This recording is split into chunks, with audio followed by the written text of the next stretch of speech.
सरकार ने निर्धारित किया, कैसे देखते हैं आप?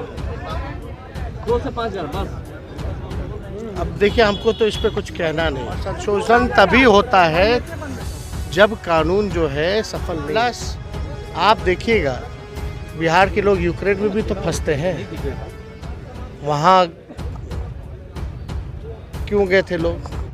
बिहार में शराबबंदी कानून जिससे देश का हर एक नागरिक परिचित है। एक और मुख्यमंत्री नीतीश कुमार की अध्यक्षता में कई बार इस कानून के नियमावली में बदलाव किया गया है, तो दूसरी ओर शराबियों पर लगाम कसने के लिए सरकार अनेकों तरह के प्रयास भी करती नजर आई है। परंतु प्रदेश के नेता प्रतिपक्ष तेजस्वी यादव ने शराबबंदी कानून में हुए बदलाव और बढ़ रहे आपराधिक घटनाओं को लेकर नीतीश सरकार पर जोरदार तरीके से हमला बोला है। एबी न्यूज के साथ मैं दिवाकर पांडे।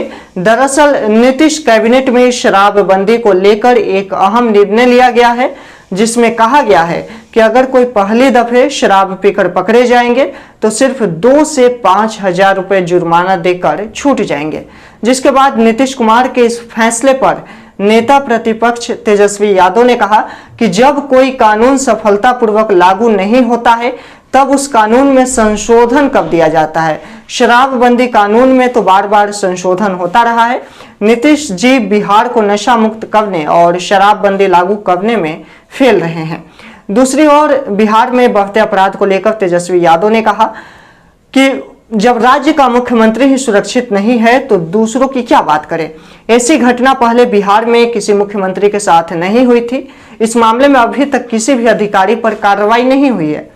इससे ज्यादा मैं क्या कह सकता हूं। आगे आपको सुनवाते हैं कि तेजस्वी यादव ने क्या कुछ कहा है। सरकार ने निर्धारित किया, कैसे देखते हैं आप? 2 से 5 हजार बस। अब देखिए, हमको तो इस पे कुछ कहना नहीं, लेकिन जो संशोधन जो किया जा रहा है बार बार एक ही कानून का, कितनी बार संशोधन हो गया है इस कानून को लेकर के आपको भी अंदाज़ा नहीं होगा।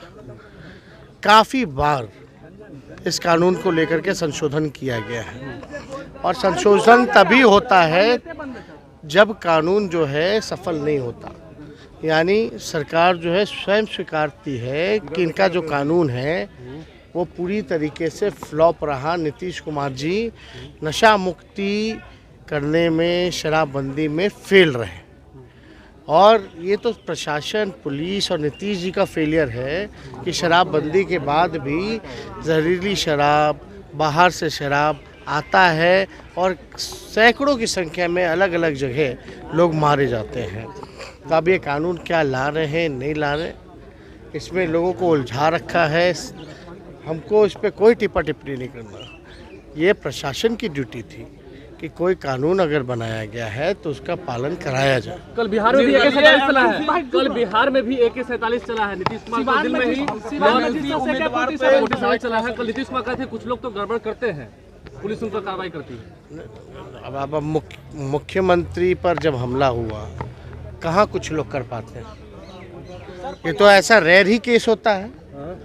पूरे देश में देख लिया जाए तो it's one of the rarest case.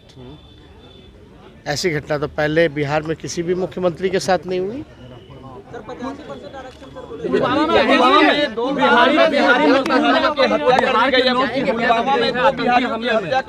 आतंकी हमले में बिहार के लोगों की जान गई है, क्या कहेंगे पुलवामा के साथ की घटना? देखिए, बिहार के लोगों की अगर हत्या की गई है तो इसकी हम लोग निंदा करते हैं।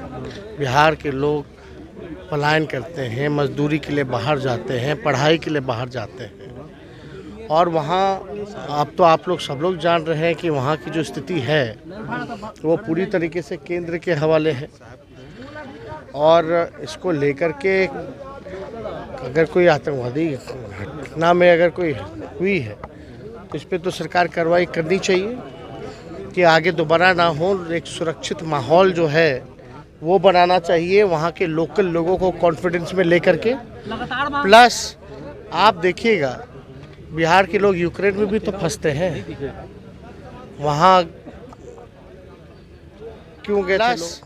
आप देखिएगा, बिहार के लोग यूक्रेन में भी तो फंसते हैं। वहाँ क्यों गए थे लोग? क्योंकि पढ़ाई की यहाँ व्यवस्था नहीं है। बाहर यहाँ बिहार के लोग हर दूसरा परिवार पलायन चल रहा है। क्यों नहीं पढ़ाई, दवाई और कमाई की व्यवस्था हम बिहार में करें।